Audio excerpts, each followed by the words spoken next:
When a big story breaks, I think the public want to know about it straight away. The audience wants more than just the basic details. Wherever you are, News 24 can get the story on the air fast. We have a presence at every major sporting event. They want to hear it first, they want it to be accurate. You can feed it in about a couple of hours. There is no such thing as 9 to 5 anymore. And some new signings. Yeah. I've got Emil Heskey, Abel Xavier, and a quick one with Sol Campbell. It's a rolling news channel. The ability to go beyond the headlines, to tell people what it really means. And they are now telling us that 2 men and a woman have been arrested. We're a 24-hour society, so people want 24-hour news. Get ready for an adventure of a lifetime. 95% of all creatures seen in recent voyages to the seabed were unknown. Join us live as we descend deep into the abyss, only with BBC One. Sunday from 2:55. It's like no place on Earth. Celebrating innovation, the Tomorrow's World Awards in 25 minutes on BBC One.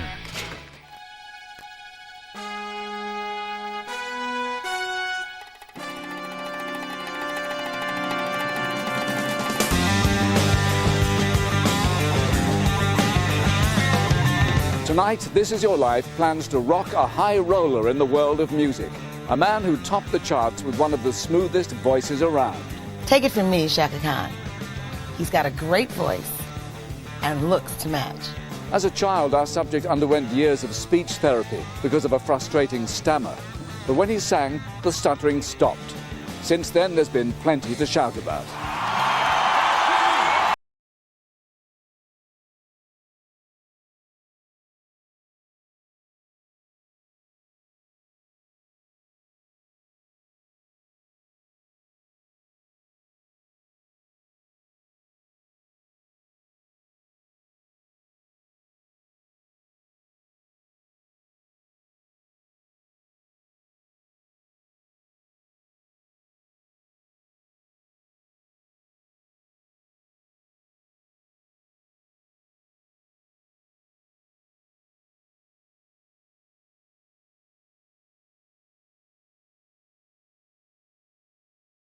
Here and Now tour. All I have to do is make myself heard.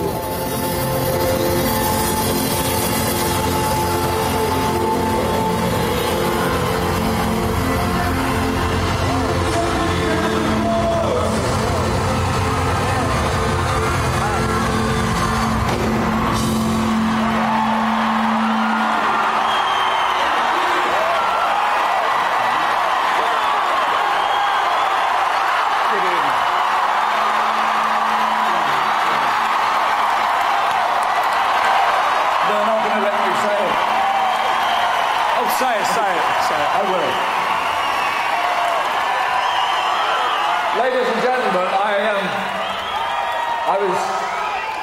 I was just passing by and I heard the noise, thought I'd pop in and say, tonight, Paul Young, this is your life. I don't swear very often, so I won't now. Surprises still in...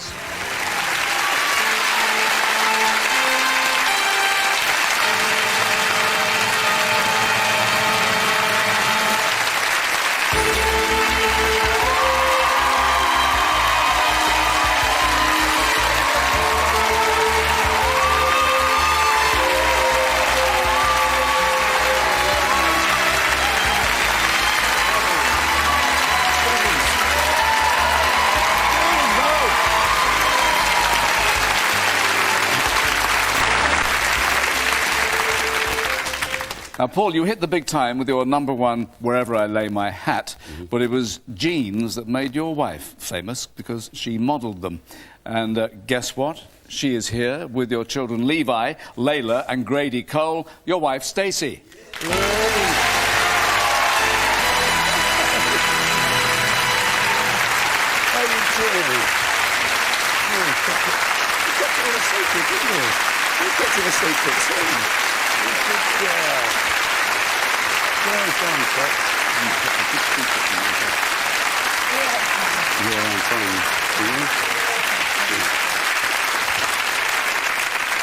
What a good-looking lot. Stacey, you met on a modelling assignment. Yes, that's right. We met on your second single, which was Come Back and Stay, and I was the girl in the video. We had to do many scenes, didn't we, actually? And one of them was where I had to slap his face at the end of the video, give him a good hard slap, because he'd been two-timing me.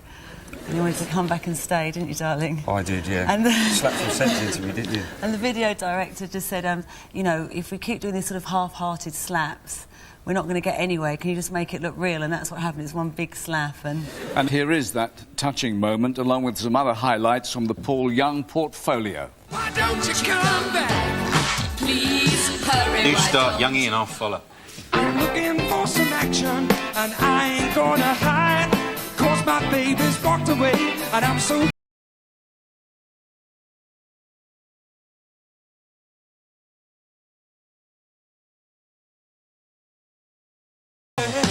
You play house down.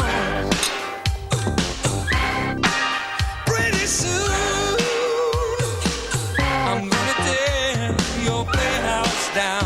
Everything must change. Everything must change. The world is against.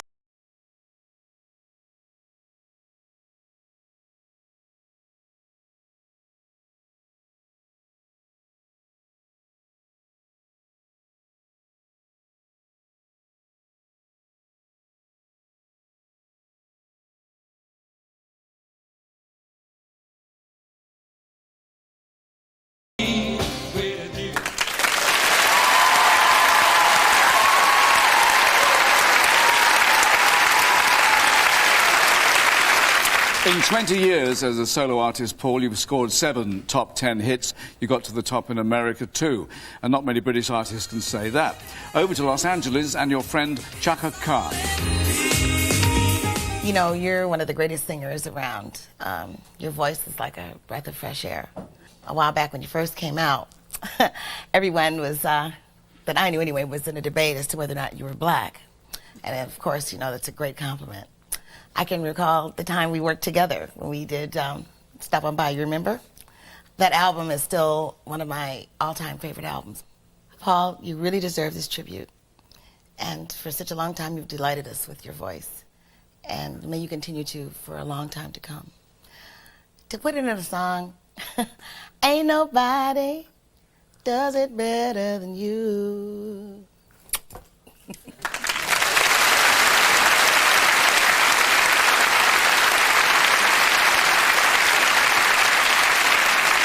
And now a word from a friend closer to home, back to Wembley to hear from Kim Wilde. Hi Paul, it's been absolutely fantastic working with you on the 80s tour. Haven't we had a laugh? Have an absolutely superb night on this, your very special night, with lots of love from me and all the gang. Mwah.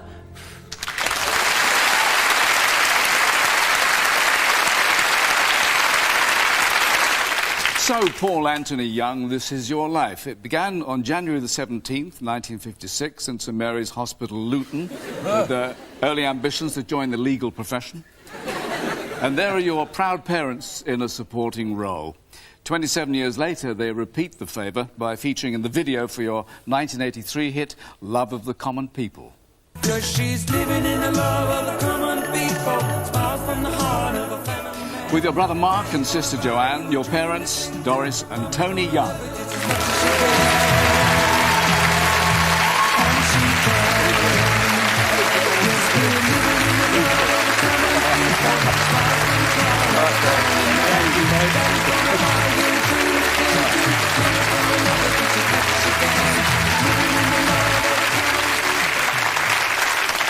Well, Doris, when did Paul give his first hint of talent?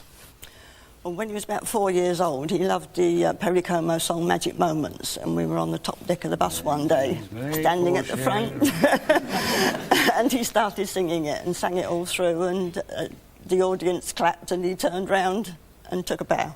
Do you remember that, Paul? No. But you burst into song then. Give us another taste. Perry Como. Yeah, magic moments, memories made for sharing. Lovely.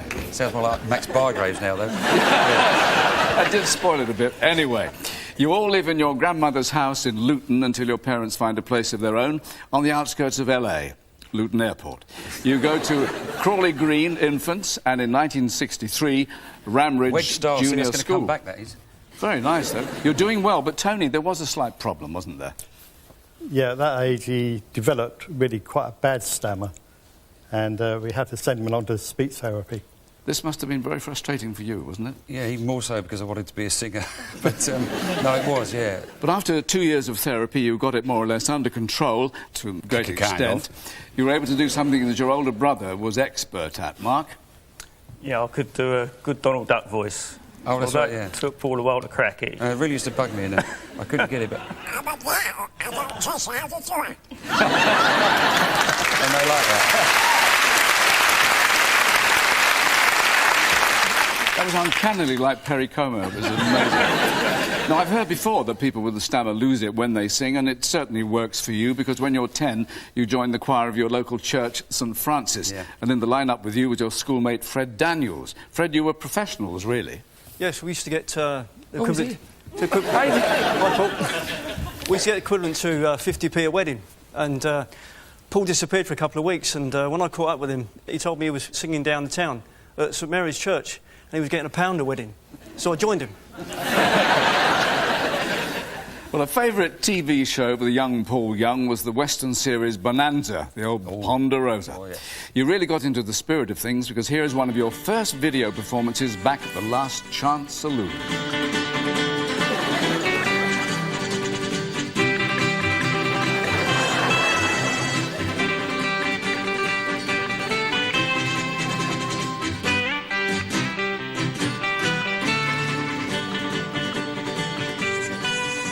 Before you reach your current 6'3" and other dizzy heights, you start at Ashcroft Senior School. That was in September 1967, and your form teacher was Eileen Malloy.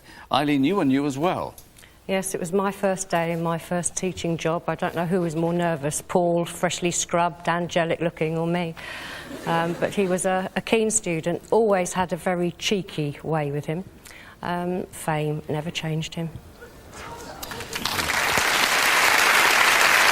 In your teens, glam rock and platform heels pass you by. Just as well you'd have been 9 feet tall. Exactly, yeah. You were into soul legends like Otis Redding and Sam Cooke, and you join your first band called Moss Wreck. Yeah. You take on odd jobs to help buy equipment for the band. And it's the start of a long slog, as we can hear now on a tour of those early times in Luton, starting with your old school pal, Andy Weller. Well, here I am, Paul, outside the newsagents where you had one of your first jobs, a paper round. So, good morning, sunbeams will soon smile through. Good morning to you and... Hello, Paul.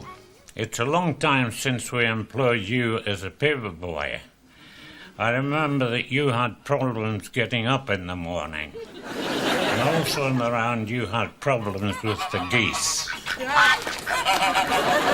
Next stop for you was working on a garage forecourt. But you weren't too good at that either.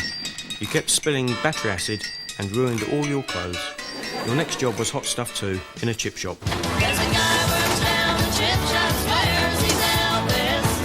Yes, Paul, you were in charge of slicing the spuds into chips. Perhaps a case of wherever you lay your fat. Like many in Luton, including your father, you started a 4-year apprenticeship at Vauxhall. We've done our apprenticeships up in X Block. I was a die maker and you was in the machine shop. It wasn't really your cup of tea though, but you stuck it out and you finished your apprenticeship. It was after that you went and saw the boss and said you had enough of working at Vauxhall and you wanted to go into the music business. I remember he told you was mad. I wonder who's mad now. Paul, all your mates in Luton are really pleased for you. Have a great night.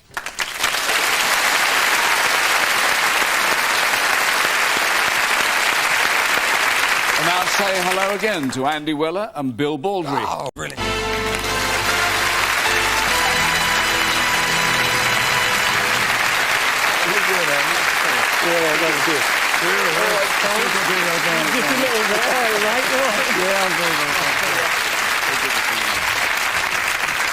Now, music is your first love and you become more determined to make a go of it. After your days with Moss Wreck, you join another local band, Cat Cool and the Cool Cats. Great names, weren't they? From Cat Cool and Beyond, Tony Hughes. Yeah.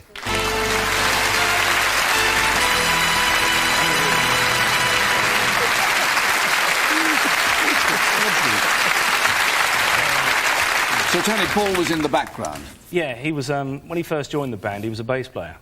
And after a while, he asked us if he could do some singing, some backing vocals. And we said, not really, Paul, you're a bass player, you know. But he was quite persistent and kept asking us. And we gave him a try, and it was quite good. And, thanks.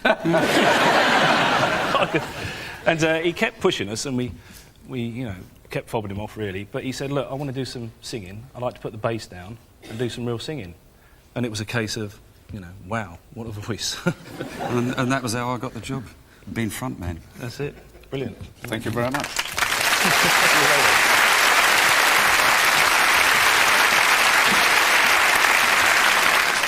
By 1976, Paul, you're with another group named of Street Band. You played bigger and bigger venues, and then in November 1978, at the age of 22, you cut your first record and get your first taste of success. Then I started getting older, and I hated this, I hated that. Expensive steak was ludicrous, and cafes couldn't cater for the finer things in life. The upper crust was not for me. I could tell that. So I'd go home, switch the kitchen light on, put the grill on, slip a slice under, and have toast. What a great start.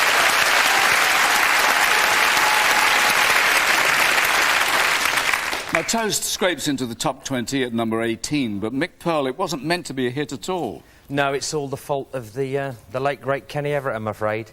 It was actually the B-side of the single we'd released, and he discovered it and flipped it, played it. We were on tour, got a phone call saying you're doing Top of the Pops Thursday. We thought, fantastic. And when we actually arrived at the studio, it wasn't the side we thought. It was Toast. And it killed the band stone dead. Absolutely. In December 1979, Street Band split, and next stop for the budding vocalist is the Q-Tips. Members are here, as well as honorary Q-Tipper Martin Serene. Now, the Q-Tips do win a recording contract, but you're renowned as a live band. Now do it, now sound slow. In the 80s, you hit the road supporting legends of rock, The Who, and backing you tonight, Who drummer Kenny Jones.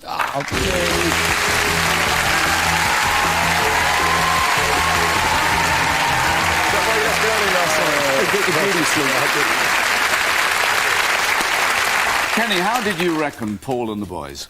Well, apart from Paul having the greatest voice I'd heard at the time, combine that with the Q-Tips was the greatest soul band around. And a bunch of nutcases. And a bunch of nutcases, yeah. But the best thing of all is Paul and Stacey have always been there for me, because every time I need you to do something, you're always there. Of course. So, absolutely. Good luck to you. No, thank you.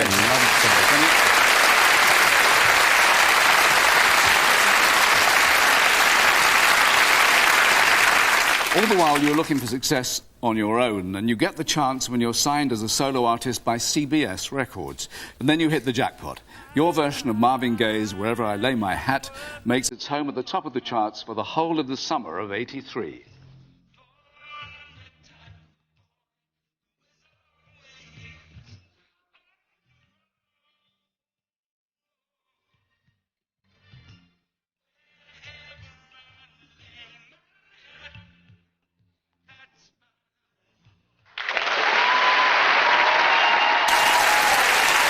So now you're a hit, and someone who's had his share of chart glory as lead singer with Spandau Ballet is tonight entertaining troops in Kuwait, but he sends this dispatch, Tony Hadley.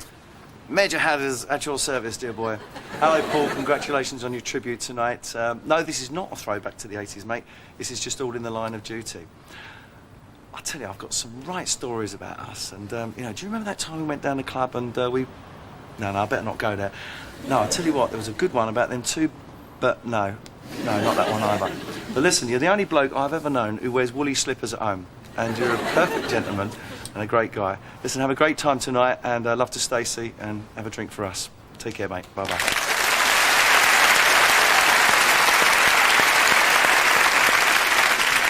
Your next hit, Come Back and Stay, brings Stacey into your life. And then in 1984, you and many others get the call from Messrs Geldof and Ure to join their efforts to help the people of drought-stricken Africa. On Sunday, November the 25th, you turn out with a multitude of other talent to record Do They Know It's Christmas? And you are first up to the mic. It's Christmas time. There's no need to be afraid. At Christmas time, we let in light and we banish it.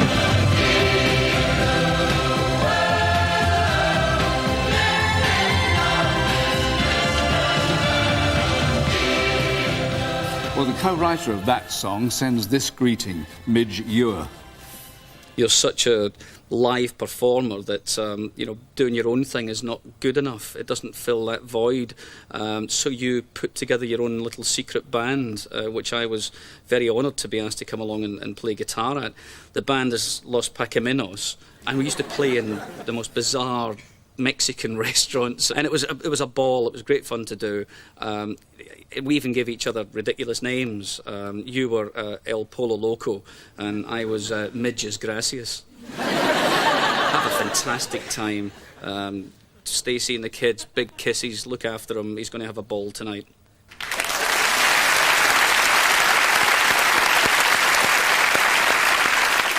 Well, after Band Aid, as history records, comes Live Aid. Along with fellow giants of music, you appear in front of a worldwide audience of 1.4 billion. It's the 13th of July, 1985.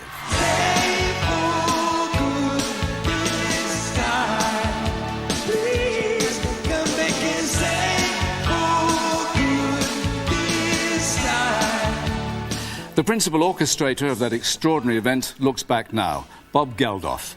The first time I heard about you was when Paul, I think, was at the Tube, and she started talking about this guy with an amazing voice, and I heard your voice and I thought, wow, you know, it is pretty cool. Perhaps that's the reason why you sang on the Band Aid record first, which was a hideous task, and then your amazing performance on Live Aid. But more than all that, and perhaps it's an illustration of what I'm going to say next, is you're just a good guy, and it's nice having you as a friend. It's really nice. And you married a great girl. You deserve this, really, and I'm glad I'm your mate.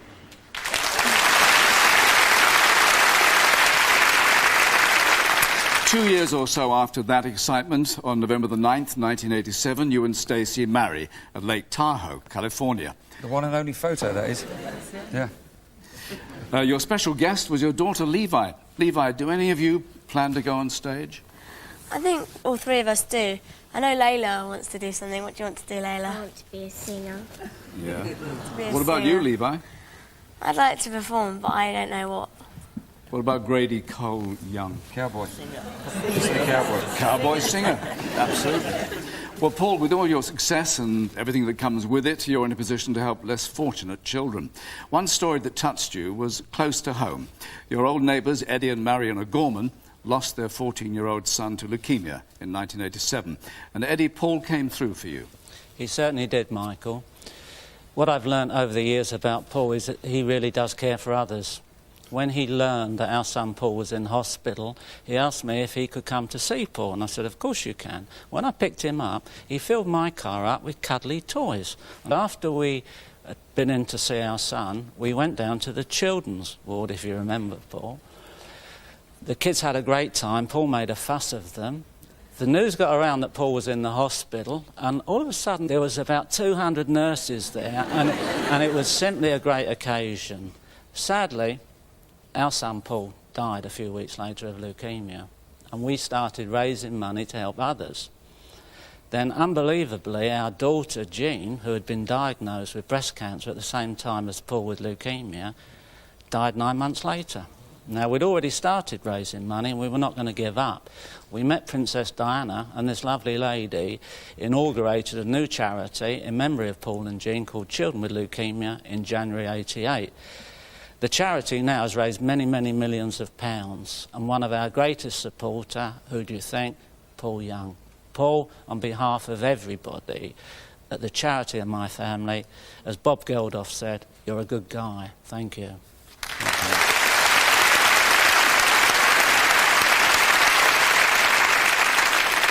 Well, Paul, these days you seem to be as busy as ever, recording and playing live. And when you do take time off, you of course like nothing better than relaxing with family and friends. A favourite destination is Italy. Over there you become good friends with the Italian chart star Zucchero, and you team up to record this number. By myself,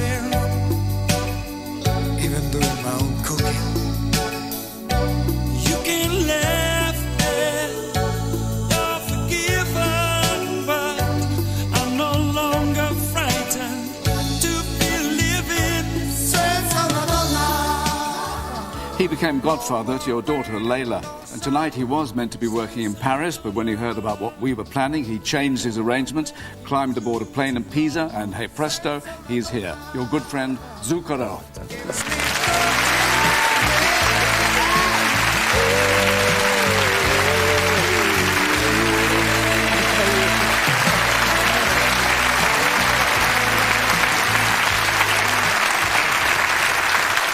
Zucchero, mi dica. Prego. As you know, I've always been a big fan of you. I love you as a human being. I love your family. That's why la vita è bella. That's why life is beautiful. That's right, yeah. So, as we say in England, cheers, mate. Grazie.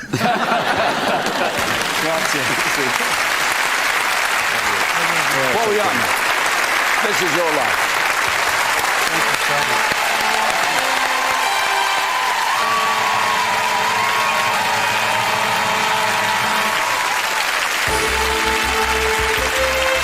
Extreme animals and wild weather, 2 new series bursting onto BBC One tonight from 8.